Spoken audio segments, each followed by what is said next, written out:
Okay, they're ready for you. Good luck. Thank you. Your heart is racing. The adrenaline is flowing. This is your moment. It's time to conquer your nerves, face the crowd, and let all that practice pay off.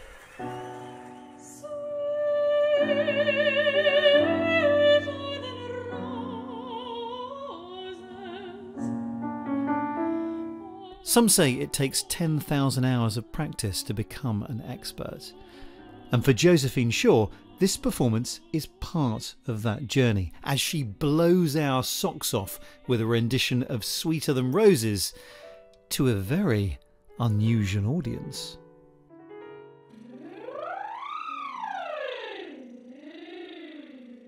I've always loved singing. My parents say I was a bit of an annoying child growing up. I was making lots of weird noises and apparently would hum myself to sleep. So eventually they were like, let's put this into something useful, and got me some singing lessons. Talk to me about nerves. Do you get them, and how do you get over them?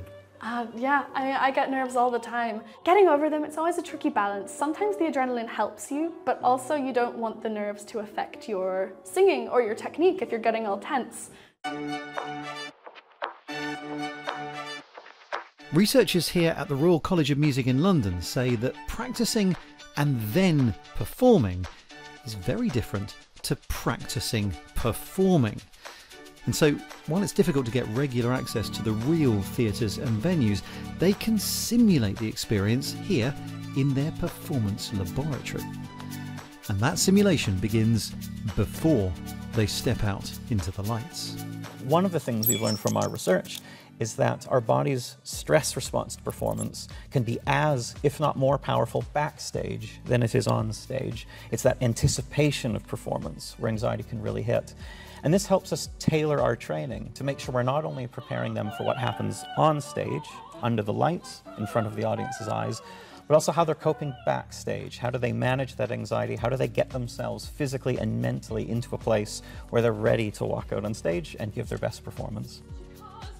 The parallel to that in the surgical world would be allowing surgical students to go through the process of gowning up, washing up, doing a pre-operative briefing with their team, and making sure that they're all on the same page. And once the students are on stage, George Woodell can control everything. He can change the venue, he can change the reaction to make the night go as well or as badly as he wants. The Performance Laboratory is running in Unreal Engine, the video game software.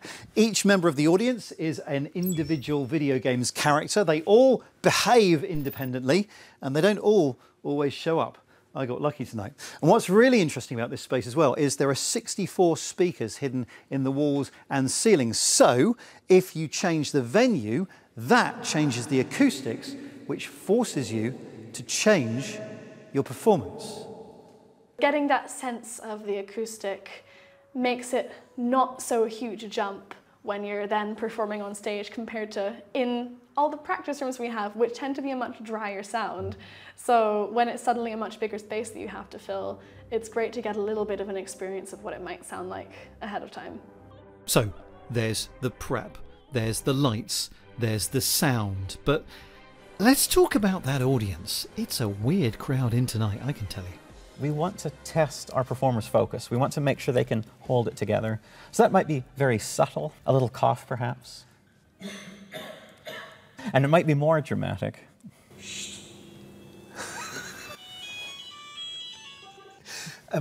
The performer is expected to ignore this, I guess. That's right. And even if there's a momentary lapse, it's about then continuing after that. I mean, performers make mistakes. It's how they react after that mistake that sets apart the professional. For many of our performers, it's not actually this full house that is the most intimidating to them. It's perhaps when the marketing hasn't gone so well.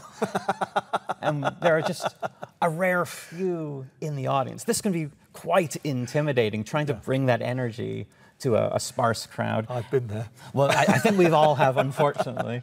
But this new multi-million-pound performance lab is just part of the work the college has been undertaking to help prepare students for the real thing.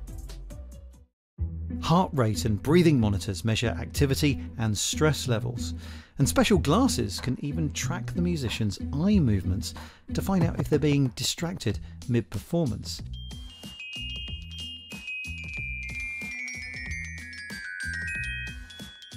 They also measure how dilated your pupils are, which can be another indicator of anxiety.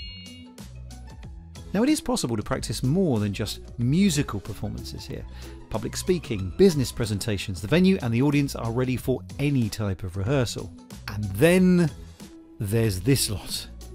Yes, you can even simulate an audition panel. George can make each of the judges purr like Sharon Osbourne or sneer like Simon Cowell.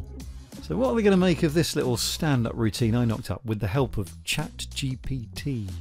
Good evening, how's everyone doing tonight? I mean, have you seen those vocal processors? They can turn a voice that sounds like a dying cat into something that could rival Freddie Mercury. How did it do that? Thank you. I think we've heard enough. Yeah, I think I'll leave it to the experts.